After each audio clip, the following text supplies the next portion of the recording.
رسول اللہ صلی اللہ علیہ وآلہ وسلم نے فرمایا کہ اللہ تعالیٰ کے نزدیک دعا سے زیادہ کوئی چیز مکرم نہیں۔ رسول اللہ صلی اللہ علیہ وآلہ وسلم نے فرمایا الدعاء مخ العبادہ، یعنی دعا عبادت کا مغز ہے۔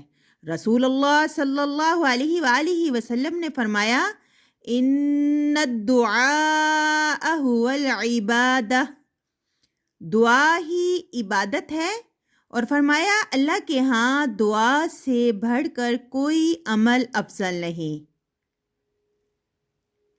رسول اللہ صلی اللہ علیہ وآلہ وسلم نے فرمایا کہ جو شخص اللہ سے اپنی حاجت کا سوال نہیں کرتا اللہ تعالیٰ کا اس پر غضب ہوتا ہے۔